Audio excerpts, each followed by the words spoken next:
नमस्कार, मैं हूं अवधेश कुमार। तो आज राउजेवनी कोर्ट में लालू प्रसाद यादव और उनके परिवार के लिए फिर ऐसा झटका है जो मैं समझता हूं कि केवल उनका परिवार ही नहीं, राजनीतिक दृष्टि से उनके अन्य नेताओं, रणनीतिकारों, उनके रिश्तेदारों, समर्थकों, सब के लिए कई रातों की नींद हराम हो गई है। लेकिन अब पछताए का होत जब चिड़िया चुग गई खेत। एक कहावत है कि पापी और अपराधी से बड़ा अभागा कोई नहीं होता, क्योंकि कठिन समय में उसके साथ अंदर से कोई खड़ा नहीं होता है। क्योंकि अब कोई इसका सपोर्ट नहीं कर सकता है कि आपने जो किया है घोटाला वो सही किया है, या लालू यादव के साथ कोर्ट ने अन्याय कर दिया है। ये शुरू में चारा घोटाले में वो कहते रहे, और लालू जी तो वैसे भी बिहार भूल जाता है कि लालू जी चारा घोटाले में उनको सज़ा हो चुकी है, दो मामले में सज़ा हो चुकी है। किडनी के ट्रांसप्लांट के लिए वो जमानत पर बाहर आए थे और अभी तक जमानत पर बाहर हैं। आज राउज एवेन्यू कोर्ट ने जो IRCT घोटाला है उसके मामले में स्पष्ट कर दिया है कि लालू यादव पर जो भी आरोप लगाए गए हैं प्रथम दृष्टया उसमें तथ्य दिखता है, यानी उन पर चार्ज फ्रेम हो गया। कोर्ट की भाषा में आरोप तय हो गए। अब इस पर थी कि उन पर आरोप गलत है, पहले इस पर बहस होती है। FIR के बाद जब चार्जशीट दाखिल होता है आरोप पत्र, तो चार्जशीट या आरोप पत्र पर बहस होती है कि ये आरोप इन पर लागू ही नहीं होते हैं, इसके कोर्ट इसको तय नहीं कर सकती है। ये जानबूझ करके CBI ने ऐसा किया है। तो न्यायालय ने आज न्यायालय में लालू यादव, राबड़ी देवी, तेजस्वी यादव सब मौजूद थे। लालू जी व्हील चेयर पर आए थे। न्यायालय ने लालू यादव जी को कहा कि आपने जेल में रहते हुए सरकारी पद का दुरुपयोग किया, अपने पद का फायदा उठाया, कुछ खास लोगों को लाभ पहुंचाने के लिए टेंडर की शर्तों में हेरफेर किया। उनसे पूछा कि क्या आप इस आरोप को स्वीकार करते हैं? उन्होंने कहा कि नहीं। न्यायालय ने कहा कि पहले नज़र में आप पर यह आरोप सही लगता है, और कोर्ट ने चार्ज फ्रेम कर दिया। अब लालू जी पर जो आरोप है वो जो लोग बिहार के निवासी हैं, सक्रिय हैं, उन पर दिखाई देता है। ये है कि IRCT ने 2 होटल के रखरखाव का टेंडर निकाला था। अब टेंडर जो निकला था, तो इसमें जो CBI ने आरोप लगाया है कि उस टेंडर में जिस कंपनी को ये चाहते थे, जो कंपनी इसके लिए प्रयासरत थी, वो उस टेंडर में नहीं आती थी उसमें।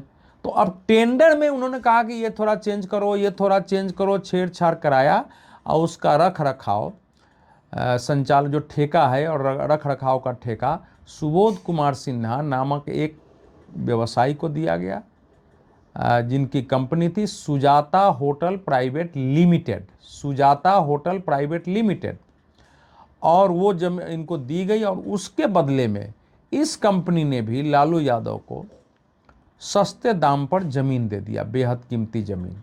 अब ये ऐसे तो देखिए, जो लालू यादव और परिवार पर इस प्रकार से 2 आरोप हैं, एक IRCT से है, एक लैंड फॉर जॉब है। ये मामला IRCT से है, दूसरा मामला लैंड फॉर जॉब से है।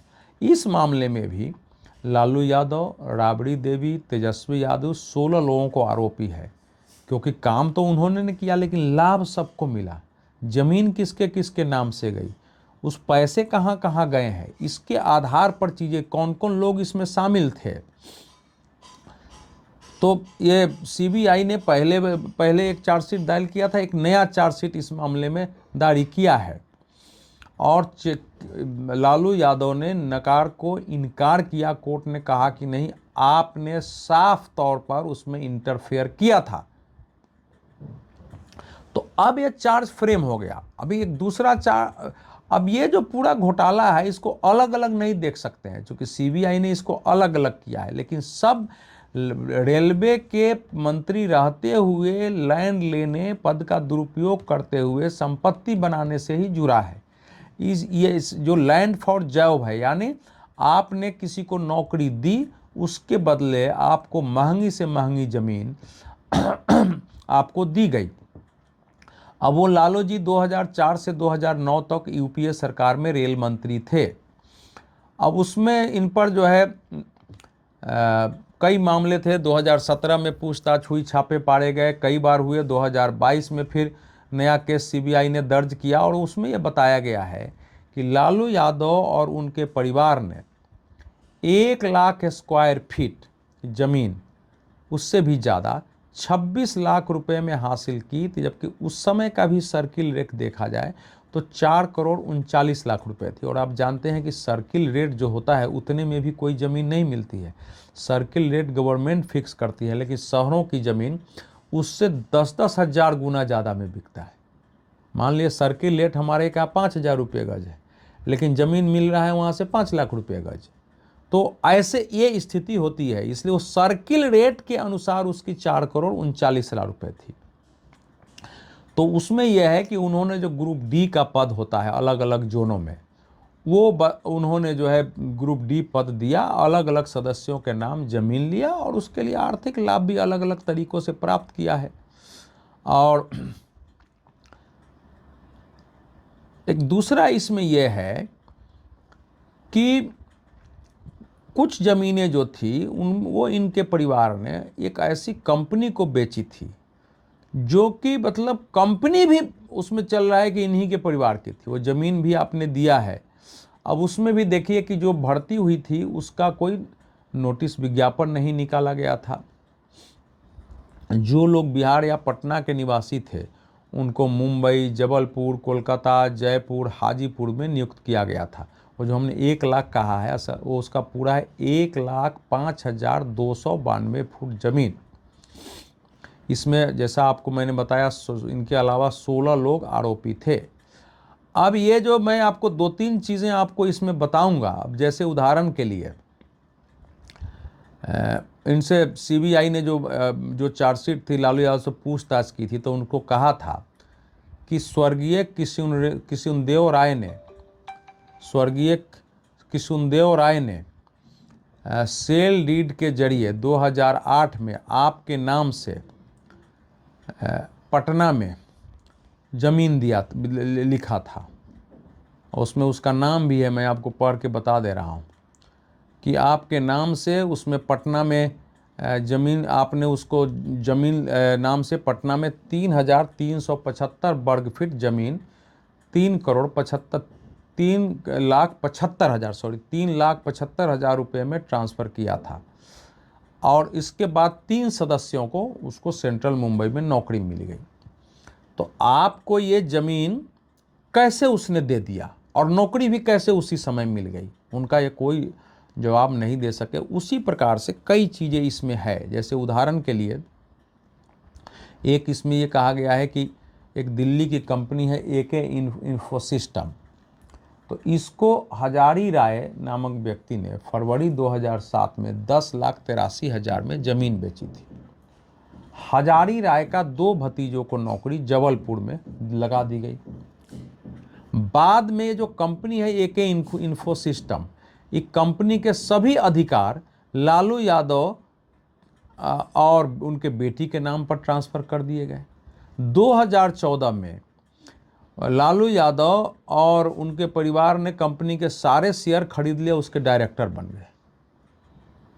तो अब ऐसे ऐसे मामले हैं जिससे लगता है कि घोटाला हुआ है।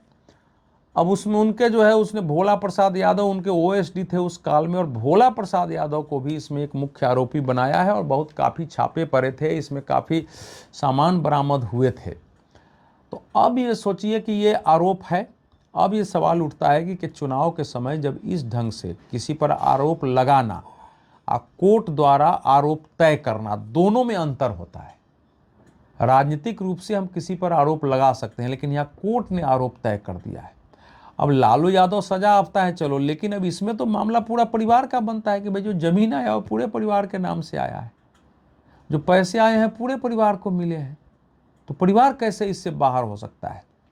अब ये क्या जनता के बीच ये विषय जाएगा, जाना ही है, क्योंकि अब तो सारे टीवी चैनल में यही चल रहा है, सब में डिबेट यही होगा।